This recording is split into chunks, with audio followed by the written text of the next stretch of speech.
When I think about the business owners I've worked with over the past 10 years, they can be categorised into three very distinct default leadership styles. Firstly, there are the reactive leaders.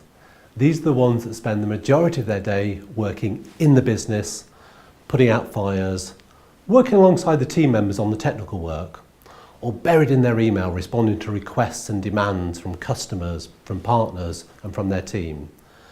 Business progress happens by accident rather than by design, and their business is basically their life. They're frustrated, they feel overwhelmed, and generally they blame other people for the factors for the situation they find themselves in. There's a definite misalignment between their title, i.e. the leader, and how they're spending the majority of their time, as they're definitely not leading their business. They have very little structure in how they operate and are far too responsive to everyone else's challenges to do anything more than just survive.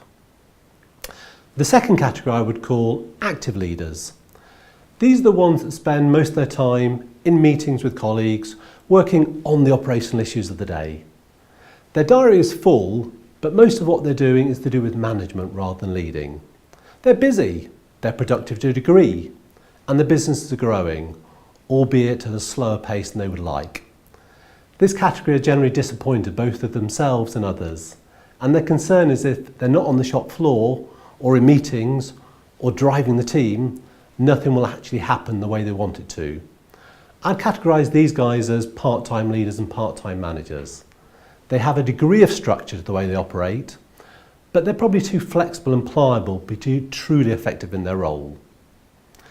Now the final category, which unfortunately is also the smallest one in my experience, are the ones we call proactive leaders. Now instead of spending all of their time in the business, they spend time away from their business, meeting important customers, talking with strategic partners, and pursuing expansion opportunities. These guys are content to trust the people below them in the organisation to take care of the day-to-day needs of the business, knowing that they will reach out to them if and when they need assistance. Now these guys also use metrics to measure business performance, rather than relying on gut feel or what they actually personally observe within the business. They have a preset meeting structure. They have agendas when they meet with the direct reports, and they allocate regular strategic thinking time built into their schedules. As you can imagine, these ones are generally the happier than the first two categories. They're less stressed, and unsurprisingly, their business growth is more rapid and predictable. They operate with a high degree of structure, so that they give themselves enough time to be creative and entrepreneurial.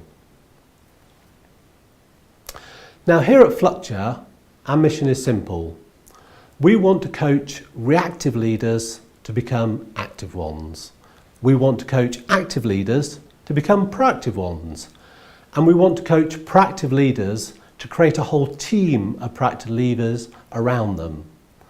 The logic being that the more proactive the leadership of a company is, the higher the growth and the greater profits they will generate. Defining the mode of leadership currently in place is the easy bit.